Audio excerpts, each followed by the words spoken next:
By way of necessary disclosure, I think I should mention that there are 4 things that black folks don't handle very well: entertainment, politics, religion, and sports. Tonight's Sunday address is going to deal with the last one. This Super Bowl Sunday, while a lot of people have decided the most important thing is having a tailgate party or having some at-home party to watch the game, there are a lot of folks who need to keep in mind that sports are in fact a simulation of warfare. That's the reason why people like it so much, especially men. Sports are essentially warfare without the lives lost. Well, at least most of the time. And when you understand that principle, when you internalize it, you also begin to understand why it is that so much of the dominant society adores sports, because it reminds them of the military victory that they achieved over us a long time ago, and of the material and psychological spoils they've been able to enjoy ever since, in a system that they've rigged from top to bottom. When you look at professional sports, what do you see? You see a very small handful of very wealthy white men who have enormous reserves of cash, and all of these millions and millions of people giving their money to these men so they can watch as the respective owners of these teams have their slaves, salaried employees, bash each other's brains in. Now the crowd watches this and they're very much invested. Oh, why, they're ready to kill each other over the outcome of the game. But what they never seem to recognize is that it doesn't matter which of the teams wins or loses. The league wins. The NFL, just like the NBA, has all sorts of profit-sharing agreements, not to mention they're set up in such a way that even the teams that are at the bottom benefit because they get to take on the teams that are ranked higher than them. That's the reason why NFL franchises are so very hard to come by. You have to cough up billions of dollars if you want one. Why? Because for the properly capitalized individual, or rather individuals, it's basically a license to print money. So on the one hand, the NFL is a perfect microcosm of how white supremacy has rigged the game of life, relegating most people to nothing more than spectators, while only a very, very select few are actually allowed to play the game because white supremacy believes in picking who the winners and the losers are going to be. People invest heavily in the outcome of the game, but the NFL always wins because when you have a war going on, or in the case of sports, a simulation of war, how do you guarantee that you win? By backing both sides. And the people happen to be slavishly loyal to their favorite team, no matter how their team mistreats them. Whether it's a particular franchise owner who decides to up and leave because another city or another state offered him more money, or if it's because there's a particular player who leaves because another team offered him more money. Under these circumstances, loyalty is always a one-way street. And in this kind of a war, there can only be one winner. There's no stalemates. There's no draws. Someone's going to win, but it's never going to be the people in the stands. Neither the NFL draft or any sort of contracts or franchise license agreements extend to any of them. They're just spectators, nothing more. And everything is going to be done to make sure that's exactly where they remain. They're going to fuel the machine. A machine that gives them psychic benefits every once in a while. But for those who actually run the machine or are participants in it, they're the ones who actually get the cold hard cash. And that's exactly how white supremacy set it up. That's how white supremacy wants it. So yeah, you can learn a lot about white supremacy by watching the sports that it has created and engineers. But there's levels to this thing. There's the way that the spectators who are on the outside looking in experience it, and then there are those who are inside of it. And you see that the same dynamic that goes for the spectators also applies to those who are on the inside.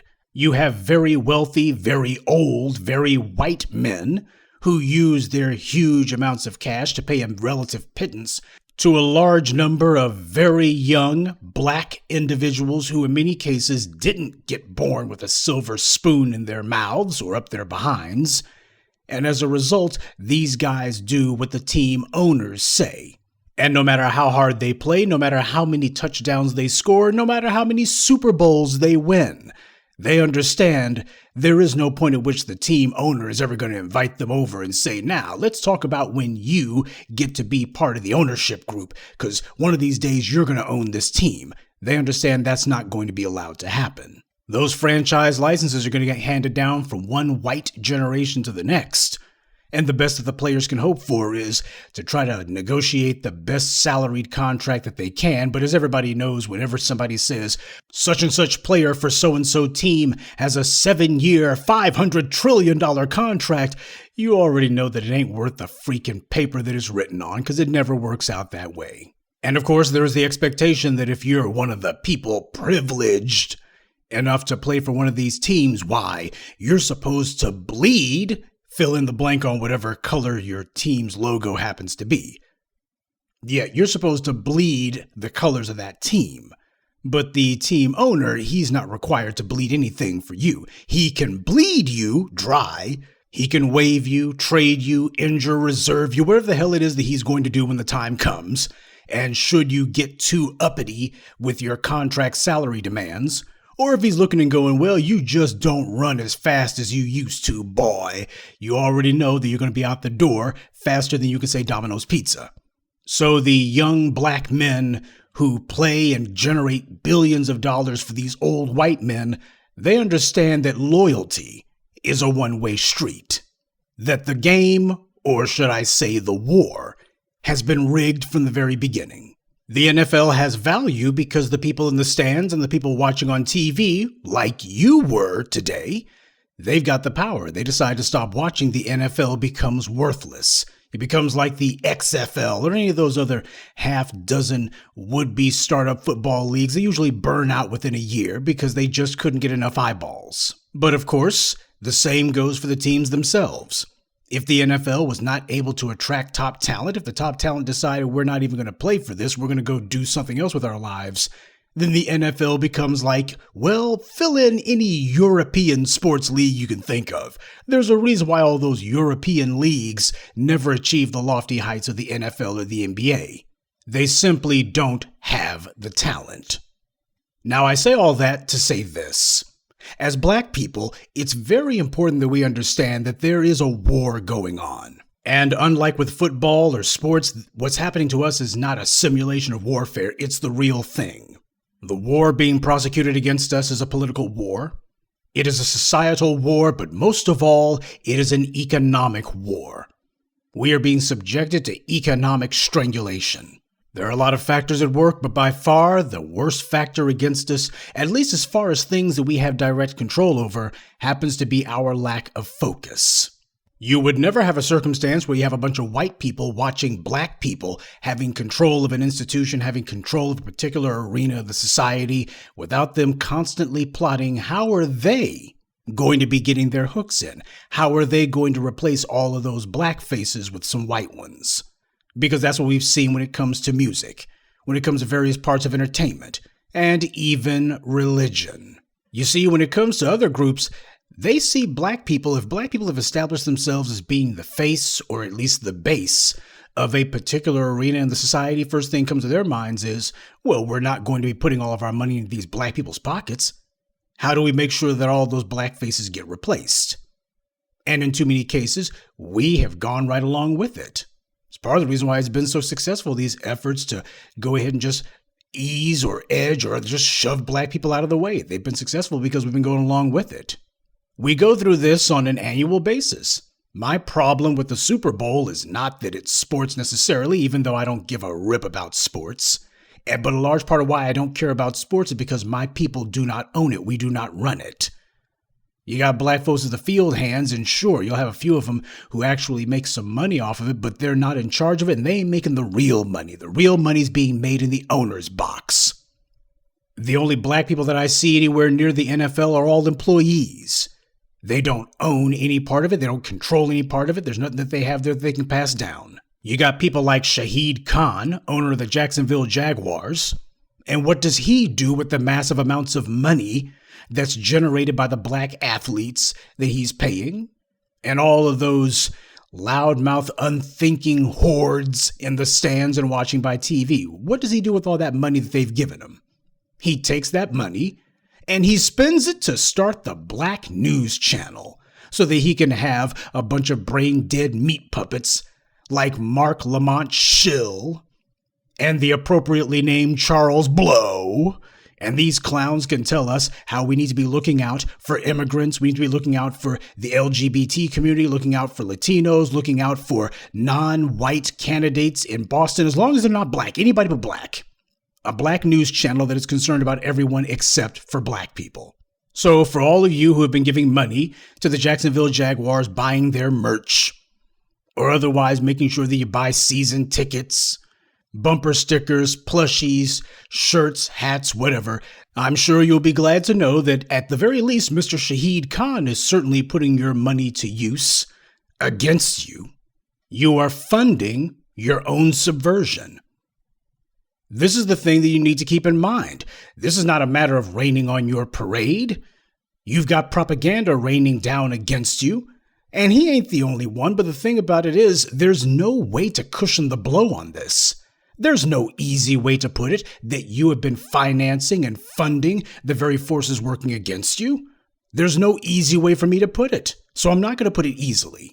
And Shahid Khan's not the only one, but if you want to know why it is, Professor Black Truth ain't got really anything good to say about the NFL, it's because I've looked at who it is who actually owns these teams and who runs that organization. That is not an organization that is operating in black people's interests. It's run by a bunch of individuals who are operating against our interests, pushing propaganda and lies and diversions, paying some black bootlick to spout their line of crap. Some of you are wondering why it was that Shahid Khan was so eager to take a knee a couple of years back. That was because he already knew that his BNC propaganda mill was well underway. He understood what the long game here was. And that's the reason why you need the black media, to make sure that you understand who's on the opposing team. Dr. John Henrik Clarke said that there is nothing that you are supposed to be part of that you do not control or own. If you like cars, then you should be aiming to own a car manufacturing business. If you like beauty supply, you should own a cosmetics line. And if you like sports, you should own a sports team, or better yet, a sports league. The Shahid Khans and the rest of these clowns, they already know that they're not operating in our interests.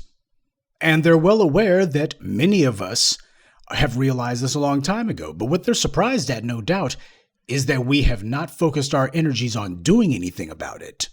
Look, if what I'm saying makes you feel some kind of way, and if you've decided I've heard enough of this, I don't need to be harangued and lectured about sports, man, that don't make... Well, if that's the kind of way you want to be about it, by all means, go right ahead. If somebody explains to you that the very teams that you're giving your time and your money to are wasting your time and using your money against you, at what point does that begin to rub you the wrong way? Professor Truth says, hey, what about these folks over here who you're wasting time on? And they're taking that money that you gave them and they're using it to fund and fuel propaganda against you. Propaganda that is meant to prioritize everyone except for you while you're on your deathbed. If you're more angry that somebody has alerted you to that problem than you are with the threat that you are helping to fuel and promote, then the problem isn't the messenger. Human civilization began with us. We are the ones who continue to breathe life and new meaning into the veins of human civilization, as Dr. King put it. But the problem happens to be under white supremacy, my people have been relegated totally to the sidelines, or at best, they're just working to bash their brains in to make some white supremacist rich. I think we're better than that. I think we deserve better than that. We've earned better than that. But we will not have better than that until we begin doing better than that. There is no other group of people on the planet who this would be an argument with, and we got to be honest about that. You would never have a circumstance like this with any other group. Hell, simply the fact that they're not the ones who are in charge of it, or if they saw black people as the ones who were the face of a particular arena or the beneficiaries of it, they would immediately be deciding, okay, this is something that needs to be changed. Louis Farrakhan has no power whatsoever. And yet the white media never misses an opportunity to try to find a way to get some black person to speak against him or denounce him. So if that's how they behave about some black person who has no power, you can imagine what they would do if they saw some black folks who actually were wielding even a small amount of power. but they're determined not to let it get that far. And sure, the enemy can put up some stiff resistance, but again, the measure of whether or not they are successful is going to come down to us. We gotta stop making excuses for doing nothing about white supremacy. We have the ability to accomplish whatever it is that we put our collective focus towards, and we also have the ability to protect whatever we put our collective focus towards. The enemy knows this. When are you going to realize it? And keep in mind, this simulation of warfare also extends to what for the white corporations happens to be the real reason that the Super Bowl matters so much for them. It's the biggest advertising day of the entire year. Now here's my question. How many of those ads that everyone's going to be talking about, they make that into a freaking feature in and of itself? Ooh, look at the ads. Let's talk about the commercials. How many of those commercials are going to be companies owned by black people? Oh, sure, a few of those commercials will have some black people in them, telling you to go buy this product that was created by and being promoted by some white corporation, who, I'm sure, does not mistreat or otherwise harm black people at all. So, as you sit back to watch the big game, I hope that you'll at least take a moment to ask yourself, do you want to still be doing this 20 years from now? When Shahid Khan's son, Tony, or whatever pampered child of a pampered bigot comes along and tries to pretend as if they're on our side when actually they're against us. Unless you want to be fueling that same cycle 20 years from now, it's time to start asking questions about how the world we have something that we're in charge of. When do we finally get around to prioritizing a game rigged so that we win? Malcolm X said it, and it's still true. We are nothing more than political footballs in the game of power politics. Well, I don't know about you, but I think it's long since time that we stop getting kicked around. I want you to start questioning things so that you can start detaching yourself from them. There's no way in hell that you're ever going to tear down any of the institutions of white supremacy until you start to have a healthy sense of contempt for them. Any institution or arena that your enemy has created, you must focus on capturing it if you're not able to destroy it. Anti-black racism is a game, all right. A zero-sum game. And the prize that's being fought over is not some championship or some stupid trophy. The prize happens to be survival. But understand that political footballs don't get to win any games. They just get kicked around. And I don't know about you, but I think that we've had just about enough of these white supremacists putting their cleat marks all over our faces and all over our children and our communities and all over our future. That's the reason why I make sure that I do little addresses like this on those days that mean so much to you, especially a day like this. I want to make you a little bit uncomfortable about it, because you should be. Our people not being in charge, our money being used to subvert us and to try to undermine us, that should bother you because it would bother anyone else. Hopefully tonight marks a turning point for you, whomever you may be. Hopefully tonight you'll start asking yourself some serious questions about what it is that you choose to watch and why. Because when enough of us begin changing the things that we've been doing, that will send the strongest message of all to white supremacy that it is game over. Good evening, and be one. I'd like to take a moment to mention some of our contributors: George Montgomery, Aisha Mwamba, Joe Marshall, Anthony Cooper, and Mouse. Salute to them, and thank you to everyone for listening, liking, and sharing this message. Black empowerment only exists because of you.